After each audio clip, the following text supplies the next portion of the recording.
U.S. President-elect Donald Trump's comments that his administration would not necessarily be bound by the one China policy have drawn criticism from around the world. And now the current U.S. president is sending a warning to his successor. The idea of one China is at the heart of their conception as a nation.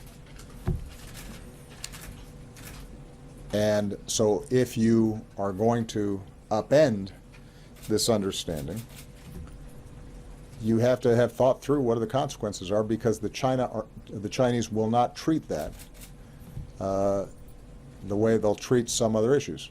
China's foreign ministry reacted forcefully to Trump's comments. We urge the new U.S. administration and its leaders to fully understand the highly sensitive Taiwan issue, continue to adhere to the one China policy and principles of the 3 joint communiques guiding Sino-U.S. relations, and handle the Taiwan issue cautiously and properly so that the bigger picture of China-U.S. relations would not suffer from any major disruption and damage. And now some of the strongest U.S. allies are weighing in. We will stand by a one China policy, and we will not change our stance.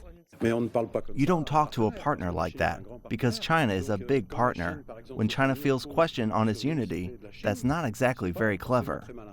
Some analysts say it would be disastrous for the U.S. if Trump tries to ignore the one China policy.